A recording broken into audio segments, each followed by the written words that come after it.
बिस्मिल्लाहिर्रहमानिर्रहीम अस्सलाम वालेकुम जुले दोस्तों, उम्मीद है आप सब खैरियत से होंगे। दोस्तों ये बात तो मुसल्लम है कि लद्दाख में प्राइवेट सेक्टर में खुसूसन इंडस्ट्रीज या फैक्ट्रीज बड़े पैमाने पर नहीं लगा जा सकता और इसी के कारण प्राइवेट सेक्टर में जॉब बिल्कुल नेग्लिजिबल है, यानी कि ना के ही बराबर है।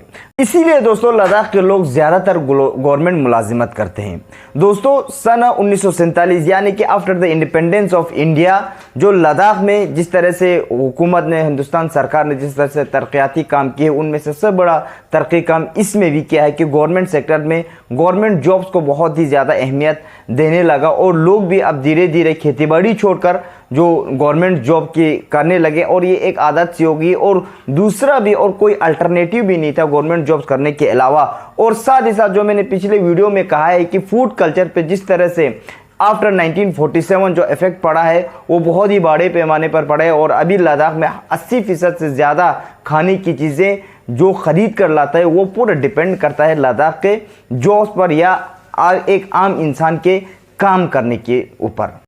तो दोस्तों जहां तक जॉब्स की बात करें तो सन 2019 तक लद्दाखियों के लिए एक बहुत ही बड़ा मौका फराहम करते थे, क्योंकि जेएंडके जो स्टेट के अंदर जो लद्दाख आते थे उसमें एक तो आर्टिकल 370 और दूसरा 35A के कारण और साथ ही साथ प्लस पॉइंट था एसटी होने के कारण जेएंडके के सभी सीटों पर लद्दाखी जॉब एस्पायरेंट्स भर सकते थे फॉर्म। और जो पूरा जेएंडके स्टेट में सबसे ज़्यादा एसटीज का जो पॉपुलेशन था वो लद्दाख में था, तो उसके आजकल के अगर हम कंपैरिजन में देखें तो फेयरली उस वक्त ज़्यादा जॉब्स मिलने के इम्कानात थे वो ज़्यादा थे।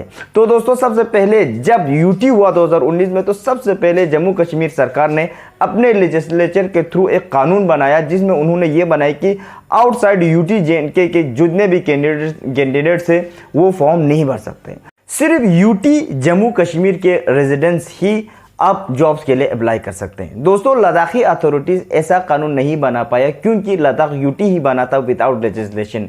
तो विदाउट लेजिस्लेशन का मतलब यही होता है कि हम अपनी तरफ से कोई कानून नहीं बना सकते, बल्कि सेंट्रल गवर्नमेंट जो कानून हमें जो ऑर्डर करेगा, जो पास करेगा, वही उसी के ऊपर हमें गामजन रहना और उसी के ही इशारों पर हमें चलना है।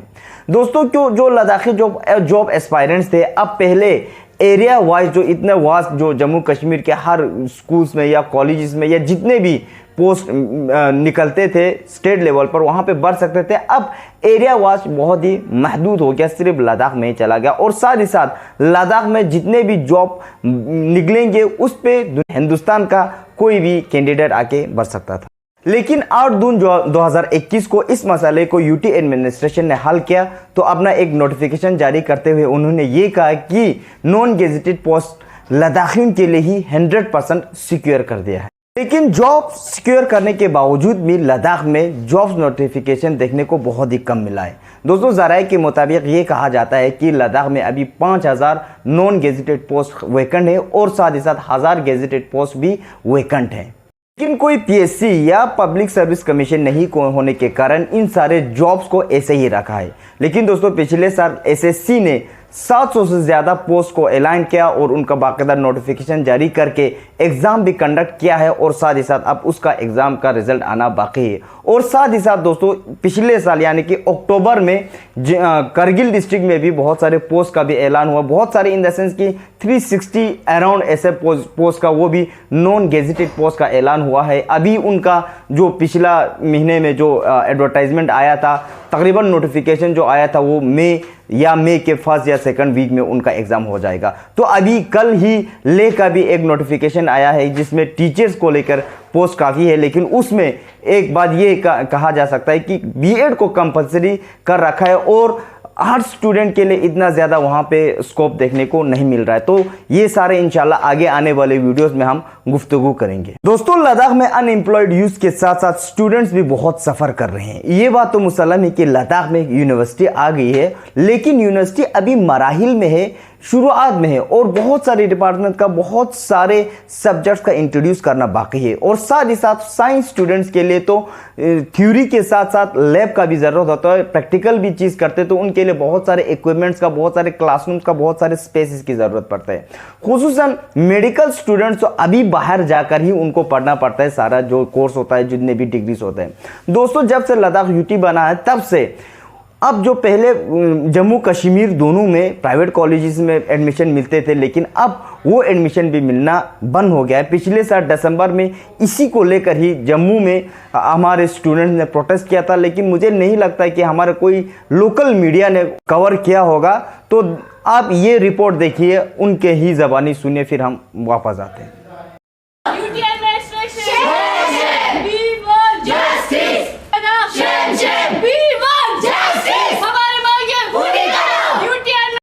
मेडिकल नर्सिंग के स्टूडेंट से उस इशू के ऊपर है। सबसे पहला चीज़ सर, हमारे जो पहले पोस्ट बीएससी नर्सिंग के जो पोस्ट बीएससी स्टूडेंट्स थे, उसके बाद अभी जो लेटर एंट्री जेएनएम का इशू आ रहा है सर, उसमें हमारे लद्दाखी स्टूडेंट्स को जम्मू कश्मीर में नर्सिंग प्राइवेट कॉलेजों में एडमिशन नहीं दिया जा रहा है। इसके कंट्रोलर से वो कह रहे हैं कि जो एडमिशन है वो सिर्फ डोमिसाइल ऑफ जे.एंड.के को ही मिला जाएगा सर, जो यहाँ के एस्पिरेंट्स हैं।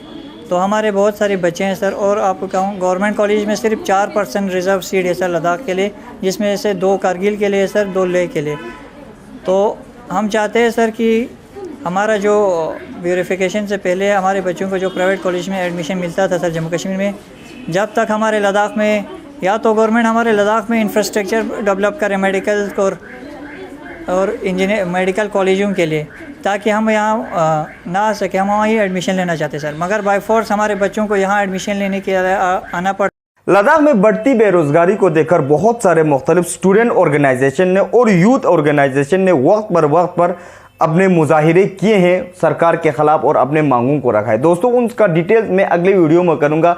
फिलहाल मुद्दों की बात करते हैं कि स्टूडेंट्स किन किन मुद्दों पर लड़ रहे हैं और क्या क्या पॉइंट्स हैं उनके, ये आज के हम वीडियो में बहुत ही ब्रीफ में हम जानने की कोशिश करेंगे।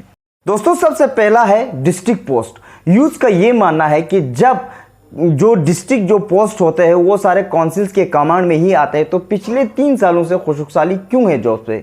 वो क्यों नहीं अपने जो डिस्ट्रिक्ट लेवल के जितने भी जॉब होते हैं वैकेंसीज को क्यों नहीं निकाल रहे हैं? उनका जवाब चाहते हैं सरकार से।